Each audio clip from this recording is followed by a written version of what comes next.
Well, this is Dave Gaddis, and today is February 3rd, 2015, and today we're talking to Dr. Brian Berry here in his office at the University of Texas in Dallas. And so I want to thank you for spending some time with us. And why don't we start at the very beginning? Why don't you tell us when and where you were born? Oh, I was born in England in a community called Sedgley in Staffordshire in the English Midlands in 1934. Okay, and did you spend your whole childhood there? Yes, indeed, yeah. Okay, and what did your parents do that had you in Sedgefield? My dad was a mechanical engineer, worked in a Midlands factory, Okay. and it was 1930s, so it was a single breadwinner household, yeah? Yeah. Okay. We were only there a very brief time, though. Okay. Less than 2 weeks, because they waited until the day after I was born to tell my dad that the factory was closing. Ooh.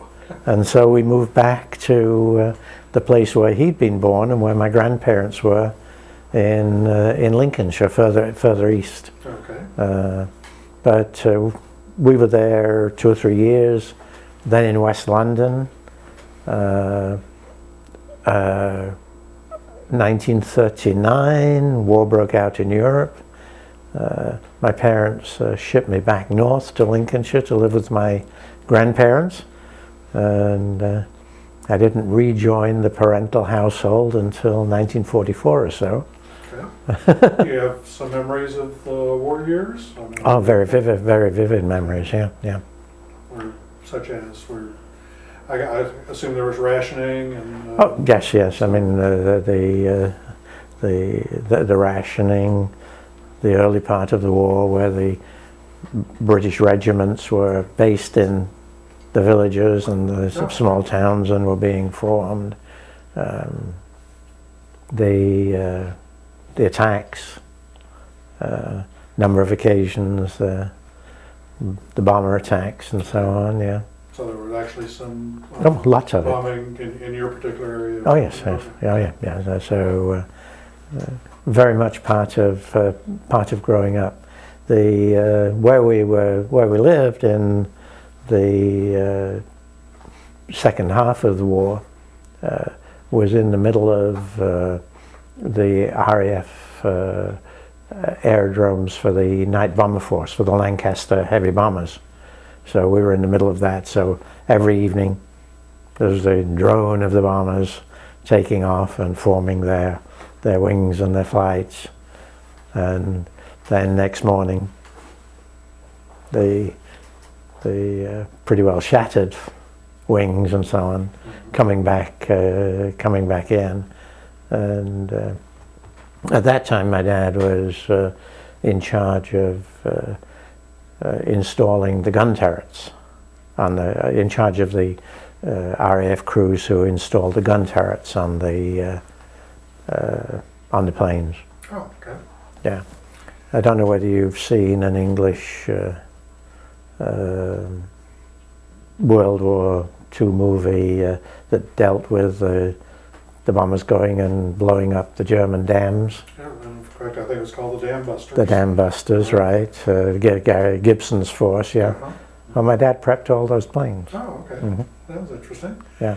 So following the war, it was about the time that you were going to go to university? Well, following the war, remember, 1945, I was just 11 years old. Oh, okay. And I passed the 11 plus exam, and then by virtue of the Butler Education Act that was passed at the end of World War II, I was able to go to grammar school.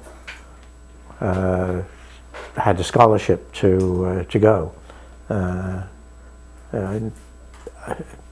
grew up in a family where no one else had been to school past age 14. Okay. And so the ability to go to grammar school was a major step. And then 1947 we moved back to West London, transferred from one school to another. finished, well, the next finishing point is at age 15. We take the General Certificate of Education, and then there's a selective process whereby some of those kids go on into sixth form, which is basically university prep, and so that's the way I moved on until 1952, when I got a state scholarship to go to university. Yeah. And which university did you go to? University College London. Okay. And is that something that you wanted to go to, or did they give you a scholarship, or Well, how did you select that school? well, I had a state scholarship, which is competitive national level scholarship for kids who do very well in the age 18 examinations. The question of which university to go to was a matter of applying and hoping like the devil that you get into one or another. And University College was one of the first to get back to me. Okay. University College was the first non-religious college established in England. Remember that the Cambridge, Oxford, Durham and so on were all monastic institutions, and the utilitarian Jeremy Bentham created this new college on Gower Street in London, which the Oxbridge people called the Godless College on Gower Street. And you probably know or don't know that Jeremy Bentham still sits at every board meeting of the college. His mummy. I mean, he's basically mummified, and he's kept in a big cabinet in the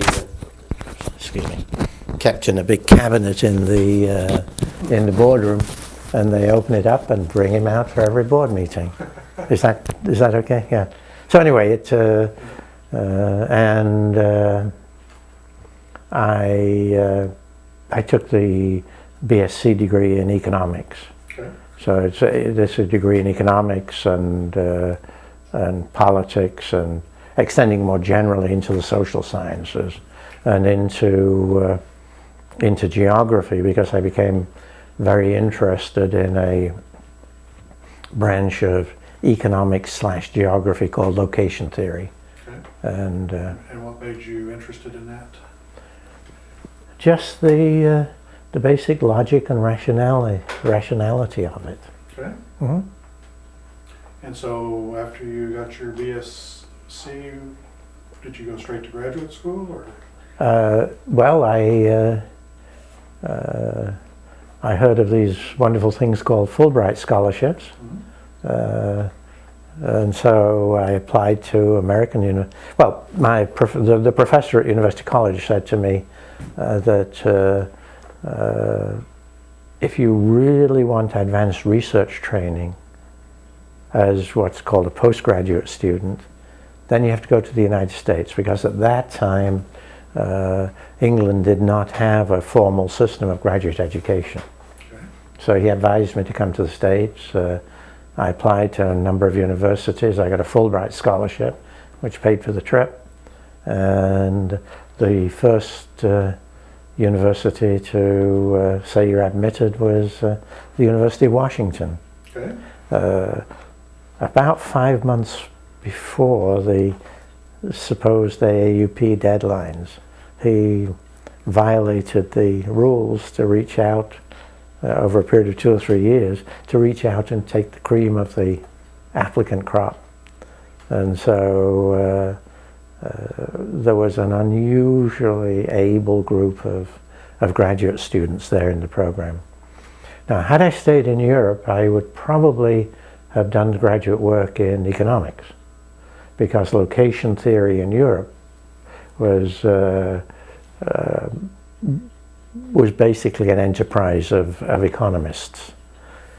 Not so in the United States. I think there's American economist Walter Izard who said American economics is pretty much undertaken as by medieval scholastics on the head of a pin. It's spaceless. Location theory, to the extent that it was pursued in the United States, was in departments of geography, which is what attracted me then to the University of Washington, because of a couple of people who were working with those ideas there. Okay. And before we leave University College, you mentioned a professor that kind of recommended you. Who was that professor? Or he was a British, he was the, in England, the professor is also the chair at that time. There was only one professor to a program. Yeah. He was the head of the geography department there, Henry Clifford Derby, Okay. who was the outstanding British historical geographer. Okay. Later knighted, so he became Sir Clifford Derby. Okay. So you came to the States. Yep. You were at the University of Washington, continuing in location theory? Yeah, basic interest in location theory, economic geography, urban geography, etc. Okay. But very much bound up with the stirrings of modern social science, modern quantitative social science. So it was our group of students there that basically produced what people have called the quantitative revolution in geography, pulling that discipline, yelling and screaming into the world of modern social science. Okay. And do you recall your master's thesis topic or your particular area of research?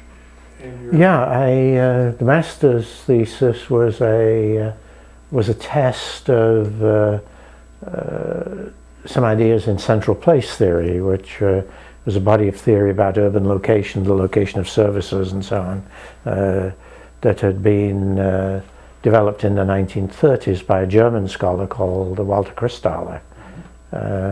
So I used some of the new quantitative techniques to make some empirical tests of the theory. Out of my master's thesis, I crafted 4 different papers for publication. Okay. At that time, I knew that a new graduate student trying to get them published would stand no chance at all. So I said to my advisor, "Okay, let's co-author." Way of getting entree. And interesting history of those papers, because they were turned down by the first 3 journals that looked at them because they were, quote, not geography. Finally, they got published in 1957, 1958, and within a couple of years, they were the most cited papers in the field. They were emblematic of a paradigm shift in the field. So I came in 1955, master's thesis in 56, PhD in 58, joined then the faculty at the University of Chicago. Okay. Well, tell us about your time at the University of Chicago. What was going on then? What was the research? Well, Chicago, of course, absolutely superb private university. My interests in quantitative social science were already there in other fields, in sociology, in econometrics was picking up in departments of economics and the business school, in psychology. So there was a very rich interdisciplinary environment, and I viewed it as a place where I really got an enriched education. Economics, I'd studied economics in London, but University College London is right there in Bloomsbury. And so when people thought about macroeconomics, the only person they thought of was John Maynard Keynes. Everyone learned Keynesian macroeconomics. Well, came to the University of Chicago, and the macroeconomist was the monetarist Milton Friedman. Well, getting an education, what I did in between teaching my classes and other things, I for a whole year, I went into the back and sat through his graduate classes in macroeconomics, and that's the way it went. A lot of joint research and so on. After a short time, we also created a Center for Urban Studies, because urban issues were surfacing, and Chicago was one of the places where historically the university had an urban focus in its social research. This was the early 60s. Yeah, the very, very early 60s. The way we created the Center for Urban Studies was one day the dean called me and said, okay, we think we'd better do something now formally in an interdisciplinary sense in the urban field. So we need to create a Center for Urban Studies. So go home and write a proposal. So first time I'd ever done anything like that. So it took me a couple of days, and that wasn't fast enough for him. After a day and a half, he called me. He said, well, "Where's the proposal?" Right. We created Center for Urban Studies. Yeah. The first director was a planner who had his qualifications in the old Chicago planning program, Jack Meltzer.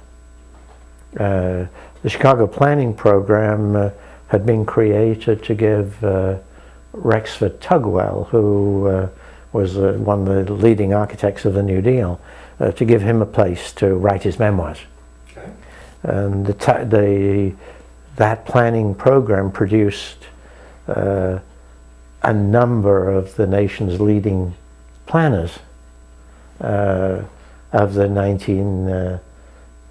late 50s, 1960s, 1970s. Jack Dyckman, Britton Harris. You just go up and down the line with the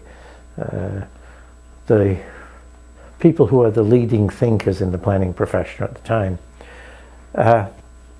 But in a period of budgetary crisis in the early 50s, the planning program was terminated. There's some interesting stories about that.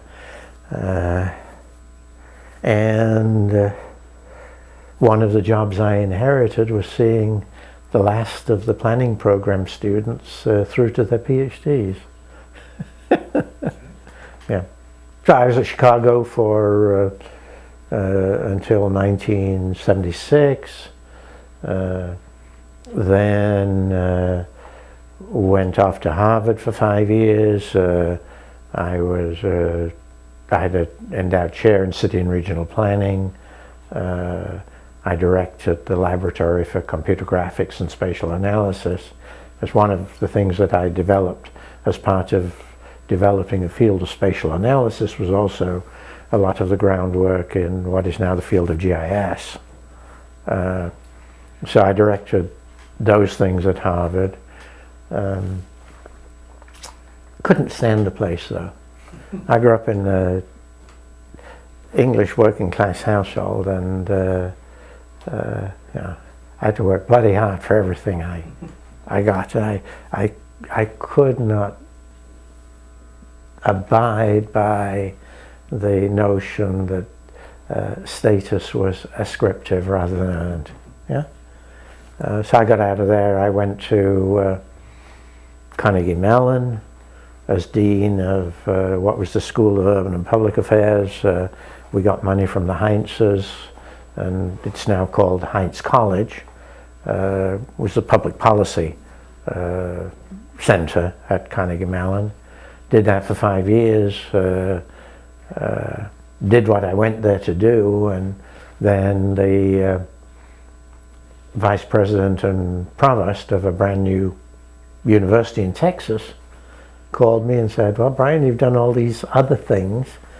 Why not come down to Texas and help us build a new university? So, 1986, I came here to the University of Texas at Dallas.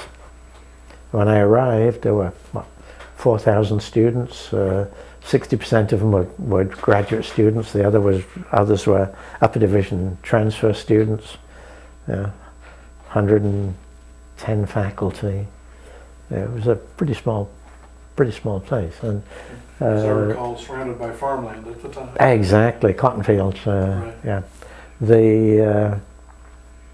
And so I've spent a quarter century working, and what we now have is a top flight institution. Now it's appearing in all the top level national rankings because we have created a real gem of a university. But it doesn't have a planning program. So. It does not have a planning program, but students can get the kind of training, apart from some of the formal, zoning and land use stuff. They can get a training that moves them on into creative planning careers. And I use as one example my student Paul Waddell, who now chairs the planning program at the University of California, Berkeley. And as I recall, there used to be a very strong GIS program here at UT Dallas. We have a very strong GIS program and a strong spatial analysis program, both of which I'm pleased to say in the latest rankings that came out 2 weeks ago, both of which are rated #1 in the country. Well, congratulations. Let's go back probably to the Chicago days, because you mentioned planning, and you were... you want to go back before that, though? Well, you were a geographer. Yeah. At what point in time did you really get interested in planning? Well, that's why I say let's go back before that. When I was a student in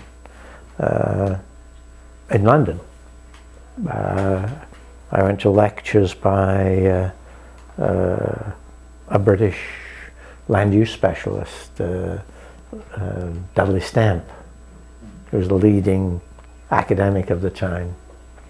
And I remember in one of his lectures, he said, well, there's a rapid growth of the planning profession in Britain at this time, with the New Towns program, and the rapid development of statutory planning in Britain. And he said, just think of this, geography is the science of which planning is the art. That stuck, yeah? At the University of Washington,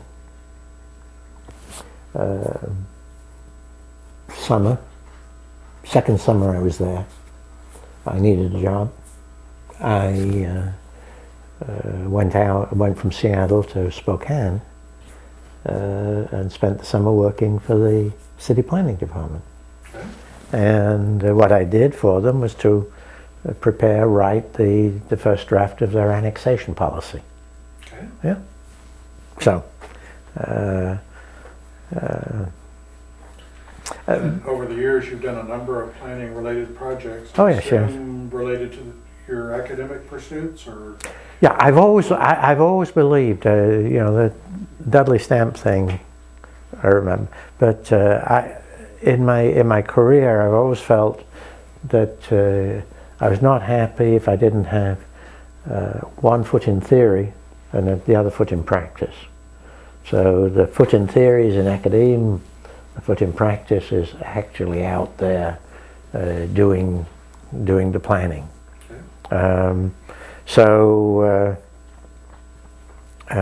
within a short time, being at the University of Chicago, I was asked by the Ford Foundation to go to Calcutta and help set up the Calcutta Metropolitan Planning Organization, CMPO.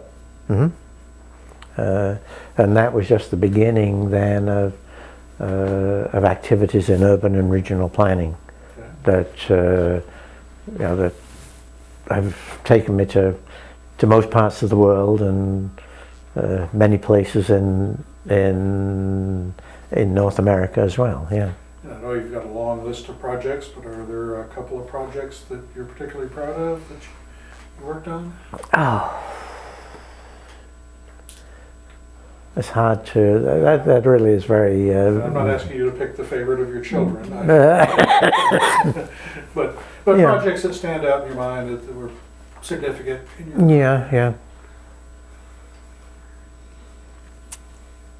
Well,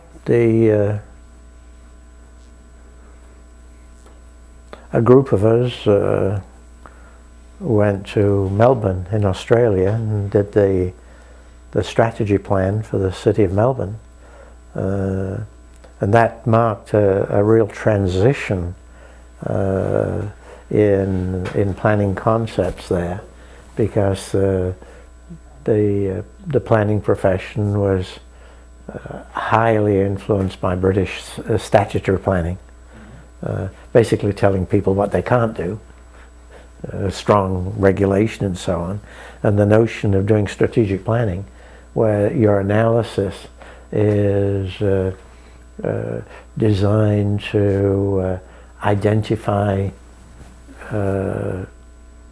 things that might be done, that might be transformative. I think that is really really exciting. Yeah. For many years I was back and forth to Indonesia, where we set up an institute for urban policy analysis in Bappenas, the National Planning Council, trained some of the people who went back to staff it, and basically they're concerned with public works delivery, getting in water, getting out sewage, doing transport planning, some of these macro jobs that clearly are involved in the urban development process. Yeah. Okay. But there's things large, things small. Once you've planned an interstate highway system, how do you take care of pockets of poverty in Appalachia? Well, one thing you do is put in several thousand miles of Appalachian development highways. Where should those highways run? Interesting planning question, yeah? We worked on that, yeah. Now, one of the things that we've been exploring is involvement in the planning professional associations. Yeah. Do you belong to the Royal Town Planning Institute? Was that your first No, involvement? no. So your first involvement was the American Institute of Planners? Yeah. Okay. And that basically through the instrumentality of urban studies at Chicago and Jack Meltzer and the people who had graduated from the Chicago planning program, and the students who still are in the process of graduating and so on. But I've never had I've never wanted to play an active role in the societal part of any profession. Committee work, yes, I've been pleased to do it, and I have been president of the Association of American Geographers and things like that. But those are all occupational hazards that I'd be much happier getting out there and doing. Mm-hmm. And just out of curiosity, when you earned the AIP designation, was that prior to an exam or? It was right at the transition. Okay. I had just moved from Chicago to Harvard, and professor of urban and regional planning, and there was an evaluation of the planning program there that was coming up, and the university said, well, I guess we'd better have more of our faculty quote certified members of AIP. So a group of us went down, took the exam. Okay. You may or may not be aware, but there's a big controversy now about whether planning faculty members should be certified or not. There's been some pushback from the PhDs saying, why should we stoop to being certified? Do you have any thoughts on that? Well, I thought I did it because the university felt that we really ought to do it at the time. But I was very amused at one part of the exam dealing with retail locations, shopping centers and things like that. All the questions were based on my work. Which had been my early work in my doctoral dissertation and subsequently and so on. And I thought, God, this language sounds familiar.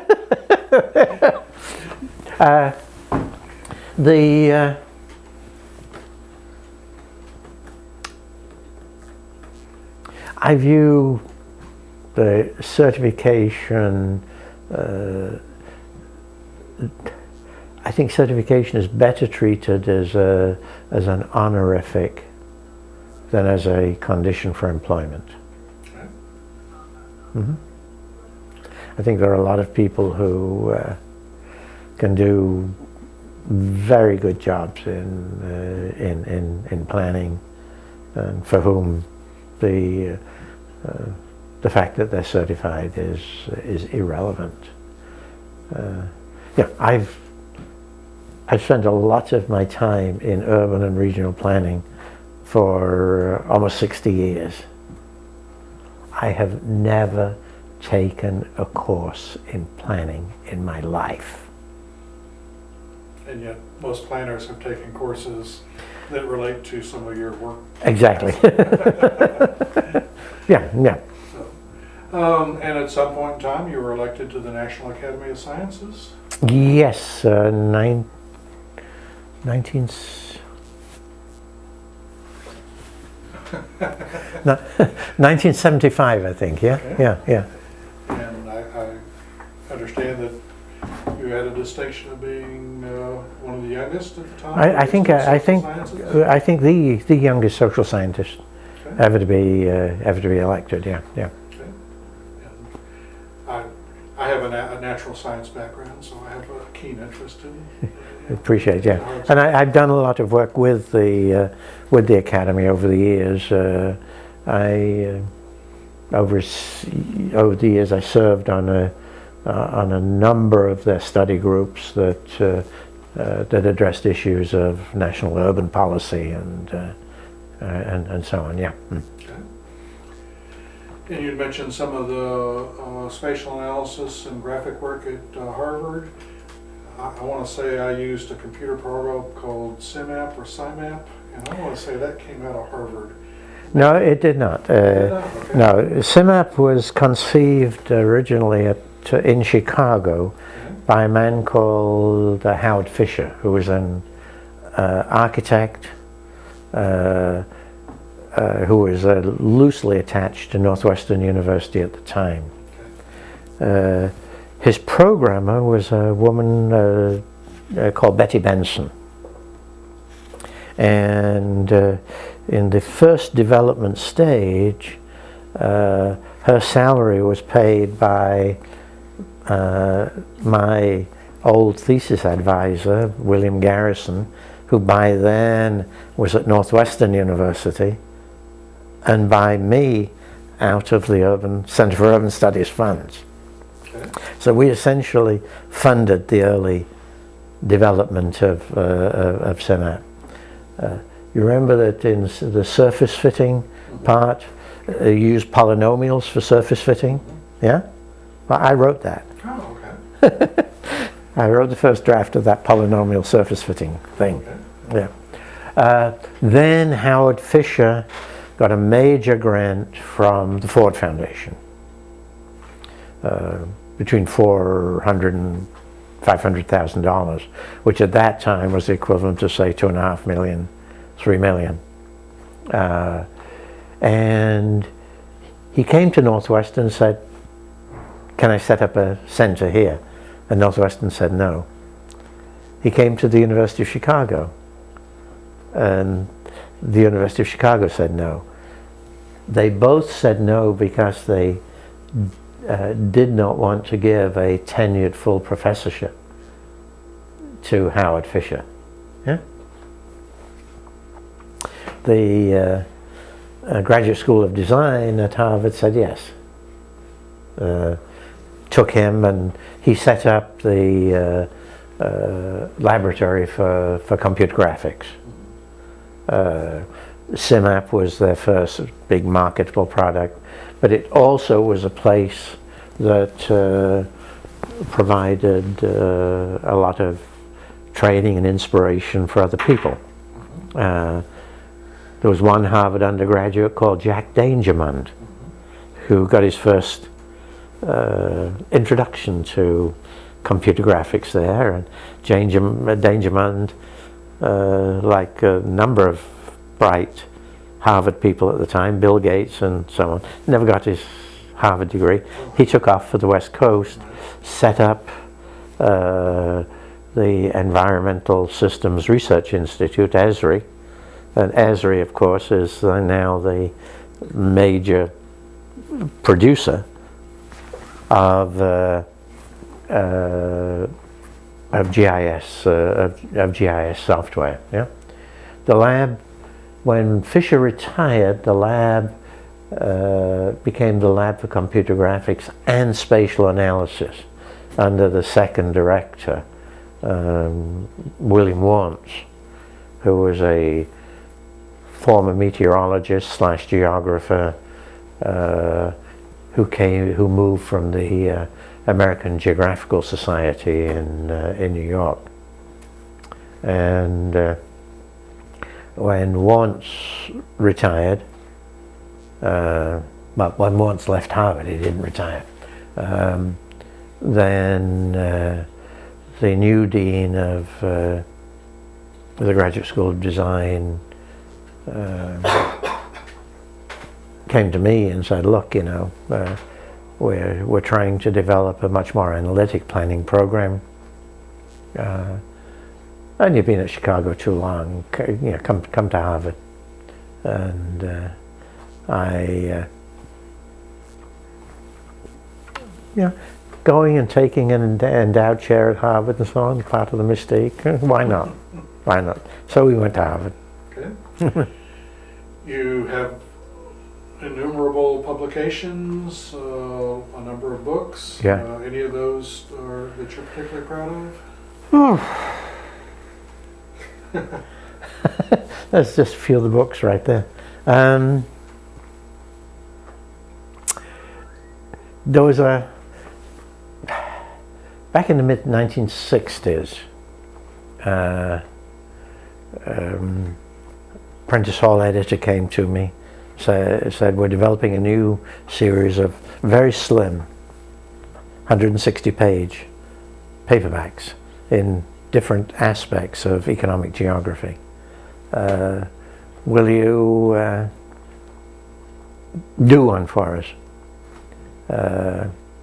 And so I wrote what is a little book called A Geography of Market Centers and Retail Distribution. I wrote it in about 4 weeks, and it became very influential in the early change in geography, sort of focal point for a lot of the location theoretic, spatial analytic change and so on. But it also codified the work on modeling for retail center locations as well, and it sold very briskly. French, Spanish, Japanese, etc. Translations of it, and it is still cited frequently. A little bit later, Duane Marble and I pulled together a reader, a collection of papers called Spatial Analysis, which provided the first focus for that analytic field. Then there are books on, well, you name it. After I came to UT Dallas, I sort of switched my research theoretical interest to a field that deals with long-term rhythms in economy and society, the long wave question. And I wrote a book called Long Wave Rhythms in Economic Development and Political Behavior, or something like that, titled something like that. And that has become a focus for a new stream of macroeconomic, macropolitical research. Are you still active in that research? Yes, I have a whole series of papers after that published in a journal called Technological Forecasting and Social Change. The core long wave idea was developed right at the time of the Russian Revolution by a Russian economist called Kondratiev, a guy who was subsequently bumped off by the Soviets. But there is now a Kondratiev Foundation in Russia, and a new journal on Kondratiev waves, and so on. And I'm active with that group. So the first issue of the journal was a couple of years ago, and had a paper in that. And the next issue of it's an annual. The next issue of the annual will have a couple of papers in that. Okay. So I keep active. Yeah. You active on the editorial boards of any other journals, or? I'm. Oh Lord, I've been on the editorial boards of many journals. And did I see that one time you were on the Journal of AIP? Yep. Editorial board? Yep. Okay. I was on that was back in the 60s, late 60s, early, somewhere thereabouts, yeah. Okay. Well, we've touched on a few of people that kind of guided you academically. Are there any particular mentors that have been really important in your life, academically or professionally?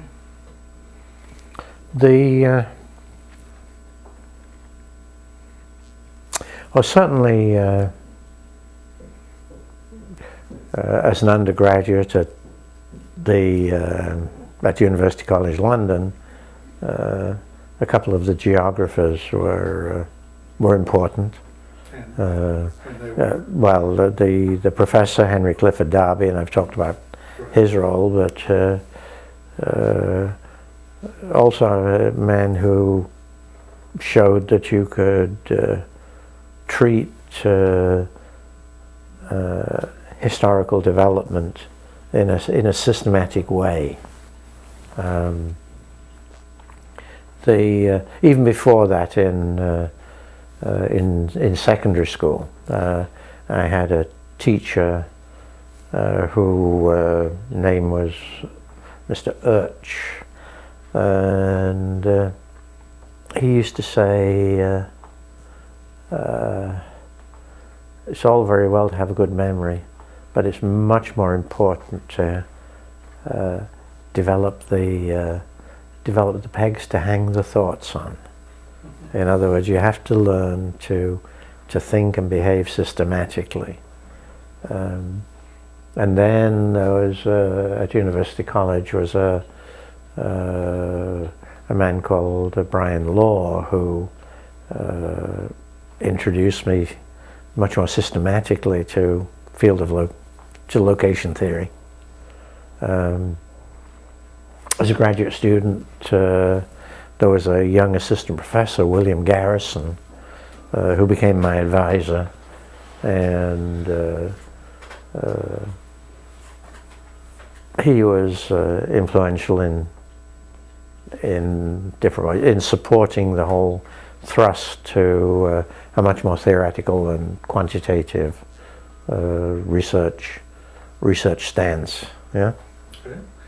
Well, of course, the flip side of that is that you have mentored a number of students over the years. Any proteges that stand out? You've mentioned Paul Waddell. Are there others that Oh, you're proud of? Oh, good heavens, good heavens, good heavens.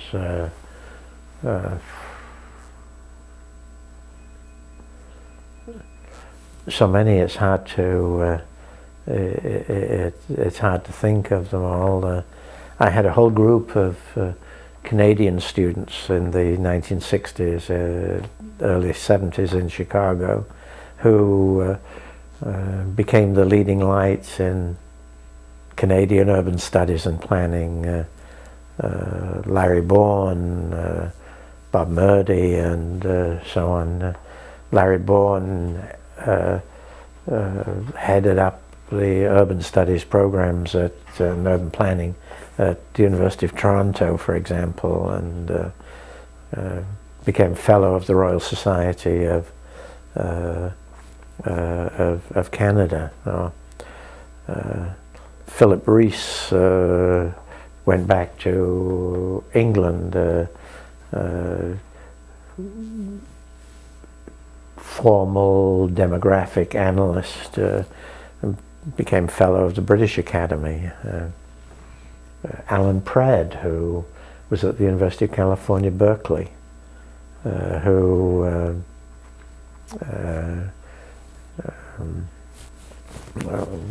gold medalist in Sweden. But just I suppose people tell me that I've chaired, advised 120, 130 doctoral students over my career. There's so many, and so much pleasure for seeing all of them take off. There are the real stars, and the best way of treating stars is to get the heck out of the way. But there are also people who you're able to mentor in ways that they perform. They rise above expectations and move on to very successful, satisfying careers. And there are different kinds of satisfactions, shall we say. Okay. Yeah. Do you have any advice for a student or a young planner that might be just entering the field? I have a family motto that goes with my coat of arms and so on. Nihil sine labore. There's nothing without work. Yeah. Yeah? Yeah. that hard work will pay off. Mm-hmm. We've covered a lot of territory. Is there anything that you want to talk about that we haven't talked about? Oh Lord, once you get to my age, you could talk about a lot of things. Yeah,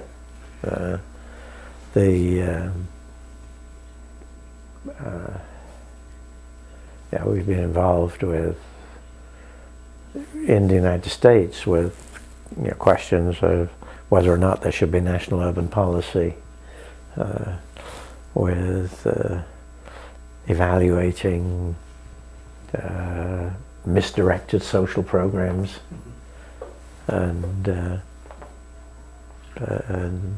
so on. Yeah. Well, I've been particularly impressed with the fact that you're still actively working, and you had mentioned that you're still supervising over a dozen doctoral students. Well, I tell people I had the good sense to select the right parents. So I'm blessed that my body's in reasonably good shape, and my mind stays active. And in any case, my wife says I can't retire until I have something useful to occupy my time, and I haven't been able to find anything that's particularly useful to occupy my time. So I figured I might as well stick around here. And well, with that, I want to thank you for spending some time with us. It's been a great pleasure. Thank you. Yeah.